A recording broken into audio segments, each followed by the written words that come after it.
So I guess this is a result of globalization that you can find Coca-Cola tins on top of the Everest and Buddhist monk in Monterey.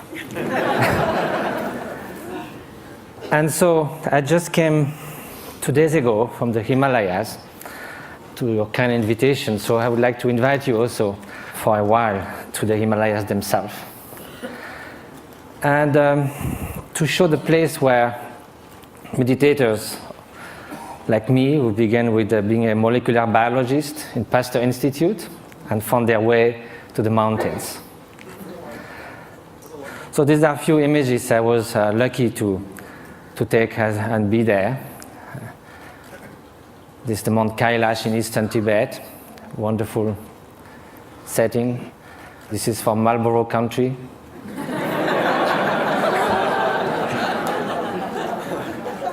This is a turquoise lake, a meditator. This is the hottest day of the year, somewhere in eastern Tibet, on August 1st. And the night before, we camped, and my Tibetan friends said, we're going to sleep outside. And I said, why? We have enough space in the tent. They said, yes, but it's summertime.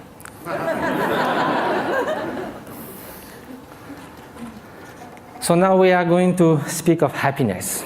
As a Frenchman, I must say that there are a lot of French intellectuals that seems that happiness is not at all interesting. I just wrote an essay on happiness, and there was a controversy, and someone wrote an article saying, don't impose on us the dirty work of happiness. We don't care about being happy. We need to live with passion. We like the ups and downs of life. We like our suffering because it's so good when it ceases for a while. This is what I see from the balcony of my hermitage in the Himalayas. It's about 2 meters by 3, and you are all welcome anytime. Now let's come to happiness, or well-being. And first of all, despite what the French intellectuals say, it seems that no one wakes up in the morning thinking, may I suffer the whole day. Which means that somehow, consciously or not, directly or indirectly, in the short and the long term, whatever we do, whatever we hope, whatever we dream, somehow is related to a deep, profound desire for well-being or happiness. As Pascal said, even the one who hangs himself somehow is looking for a cessation for suffering. He finds no other way. But then if you look in the literature, East and West, you can find incredible diversity of definition of happiness. Some people say can only be lived in remembering the past, imagining the future, never in the present. Some people say happiness is right now, is the quality of the freshness of the present moment. And that led to Henri Bergson, the French philosopher, to say all the great thinkers of humanity have left happiness in the vague, so that they could define, each of them could define in their own terms. Well, that will be fine if it was just a secondary preoccupation in life. But now, if it is something that's going to determine the quality of every instant of our life, then we better know what it is, have some clearer idea. And probably the fact that we don't know that is why so often, although we seek happiness, it seems we turn our back to it. Although we want to avoid suffering, it seems we are running someone towards it. And that also comes from some kind of confusions. One of the most common ones is happiness and pleasure.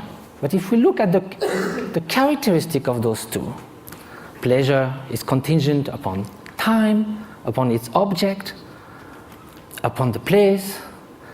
It is something that changes of nature. Beautiful chocolate cake, first serving is delicious, second one, not so much, then we feel disgust. That's the nature of things. We get tired. I used to be a fan of Bach. I used to play it on the guitar, and I can hear it 2, 3, 5 times. If I had to hear it 24 hours non-stop, it might be very tiring. If you are feeling very cold, you come near a fire, it's so wonderful. Then after some moments, you just go a little back and then it starts burning. it sort of uses itself as you experience it. And also, again, it can also, it's something that it is not something that is radiating outside. Like you can feel intense pleasure and some others around you can be suffering a lot. Now, what then will be happiness? And happiness, of course, is such a vague word. So let's say well-being. And so I think the best definition, according to the Buddhist view, is that well-being is not just a mere pleasurable sensation. It is a deep sense of serenity and fulfillment, a state that actually pervades and underlies all emotional states and all the joys of sorrows that can come one's way. Well, that might be surprising. Can we have this kind of well-being while being sad? In a way, why not? Because we are speaking at a different level. Look at the waves coming near the shore. When you're at the bottom of the wave, you hit the bottom. You hit the solid rock. When you are surfing on the top, you're all elated. So you go from elation to depression. There's no depth. Now, if you look at the high sea, there might be beautiful, calm ocean like a mirror. There might be storms, but the depth of the ocean is still there, unchanged. So now, how is that?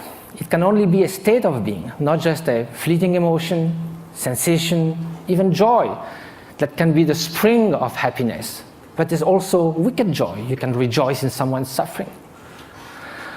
So now, how do we proceed in our quest for happiness? Very often, we look outside.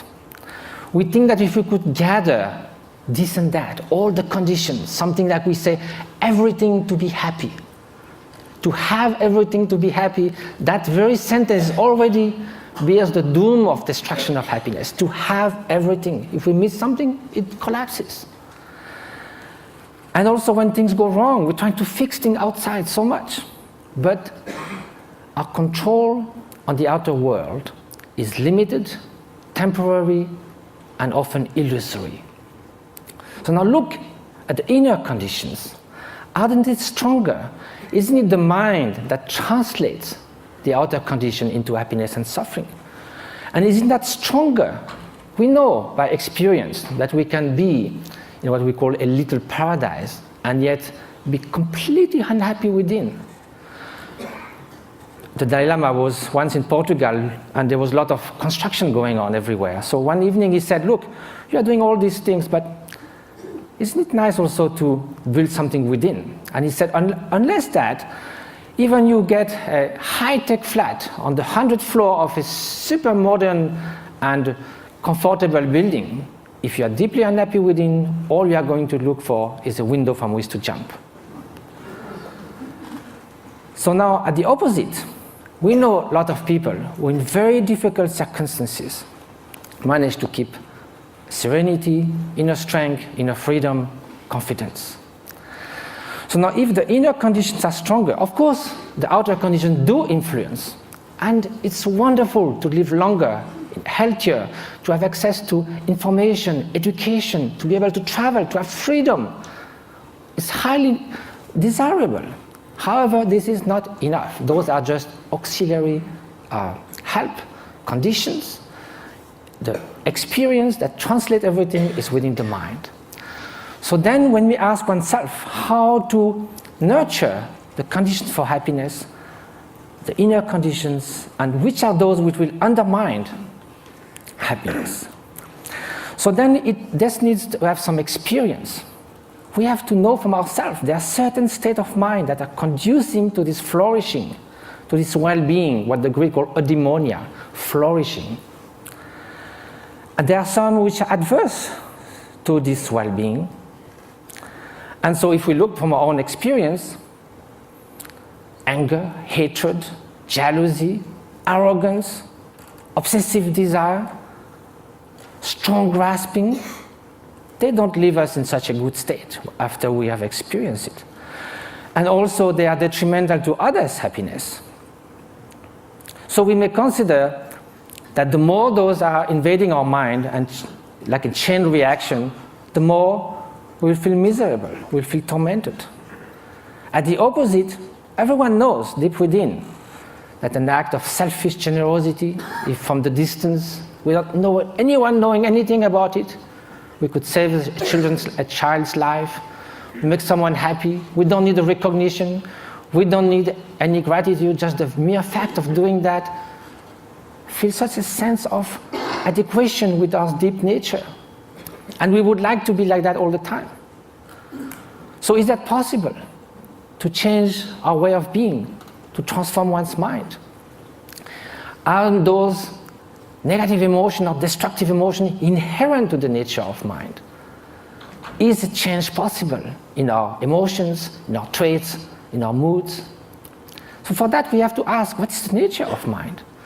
And if we look from the experiential point of view, there is a primary quality of consciousness. That is the mere fact to be cognitive, to be aware. Consciousness is like a mirror that allows all images to rise on it. You can have ugly faces, beautiful faces in the mirror. The mirror allows that, but the mirror is not tainted, is not modified, is not altered by those images. Likewise, behind every single thought, there is the bare consciousness, pure awareness. This is the nature. It cannot be tainted intrinsically with hatred or jealousy, because then, if it was always there, like a dye that would permeate the whole cloth, then it would be found all the time somewhere. We know we're not always angry, always jealous, or always generous. So because the basic fabric of consciousness is this pure cognitive quality that differentiates it from a stone, there is a possibility for change because all emotions are fleeting. That is the ground for mind training. Mind training is based on the idea that two opposite mental factors cannot happen at the same time.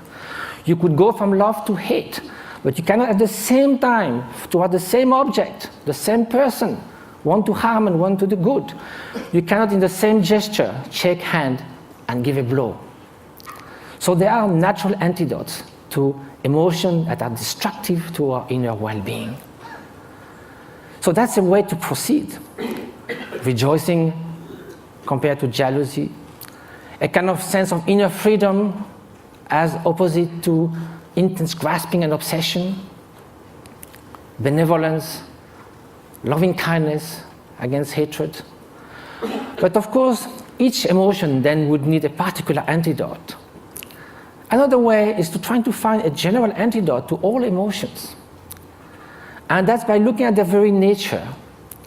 Usually, when we feel annoyed, hatred, or upset with someone, or obsessed with something, the mind goes again and again to that object. Each time it goes to the object, it reinforces that obsession or that annoyance. So then it's a self-perpetuating process. So what we need to look now is, instead of looking outward, we look inward.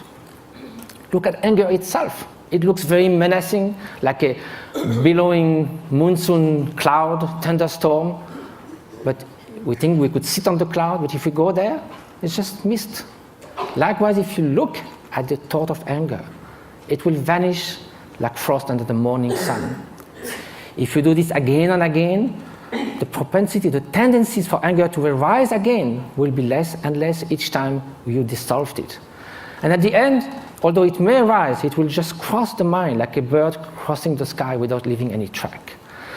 So this is the principle of mind training. Now, it takes time because it took time for all those faults in our mind, tendencies to build up. So it will take time to unfold them as well. But that's the only way to go. Mind transformation. That is the very meaning of meditation. It means familiarization with a new way of being, new way of perceiving things, which is more in adequation with reality, with interdependence, with the stream and continuous transformation which our being and our consciousness is. So the interface with cognitive science, since we need to come to that, and what was the subject of we have to deal in such a short time, with brain plasticity. Brain was thought to be more or less fixed. All the neuronal connection in numbers and quantities were thought till the last 20 years, thought to be more or less fixed when we reach the adult age. Now recently it has been found that it can change a lot. A violinist, as we heard, we have done 10,000 hours of violin practice. Some area that controls the movements of fingers in the brain change a lot. Increase and reinforcement of the synaptic connections. So can we do that with human qualities, with loving kindness, with patience, with openness? So that's what those great meditators have been doing. Some of them who came to the labs, like in Madison, Wisconsin, or in Berkeley, did 20 to 40,000 hours of meditation. They do like 3 years retreat where they do meditate 12 hours a day, and then the rest of their life they would do that 3-4 hours a day. They are real Olympic champions of mind training. This is the place where they meditate. You can see it's kind of inspiring. Now, here with 256 electrodes.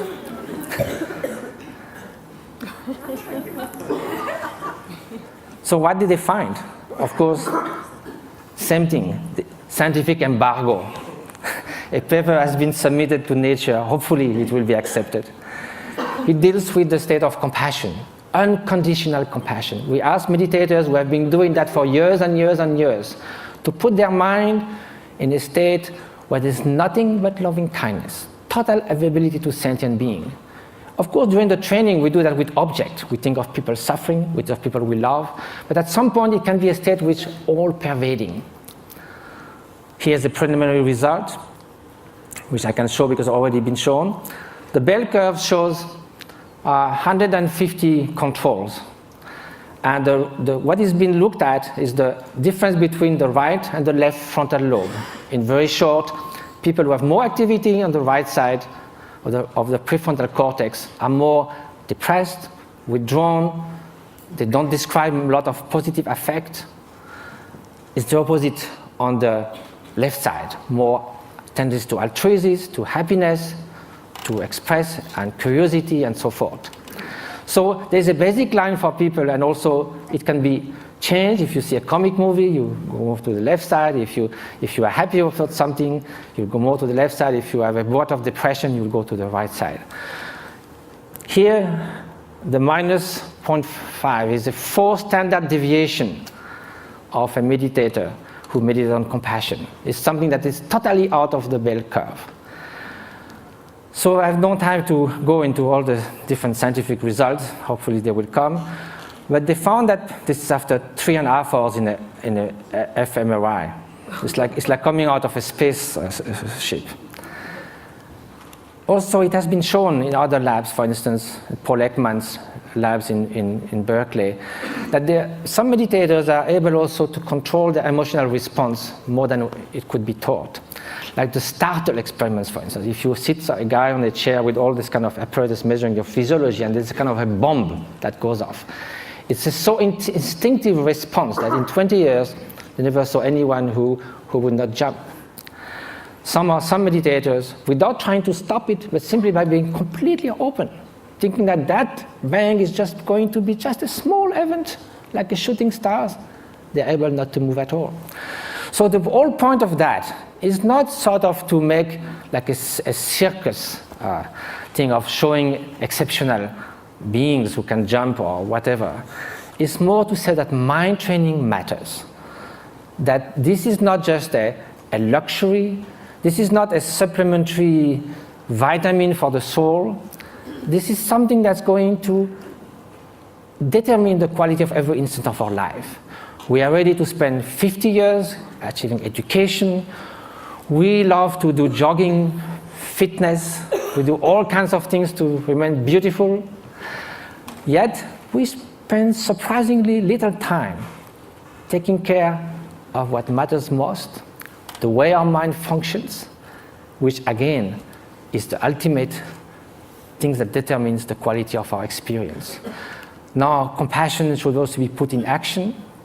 That's what we try to do in different places. Just this one example is worth a lot of work.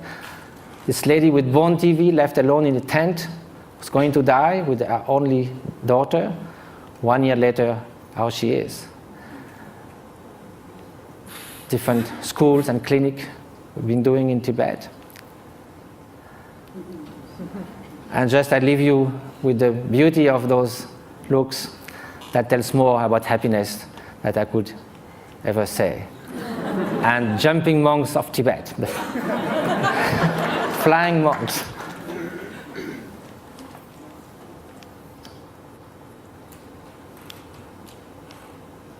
Thank you very much.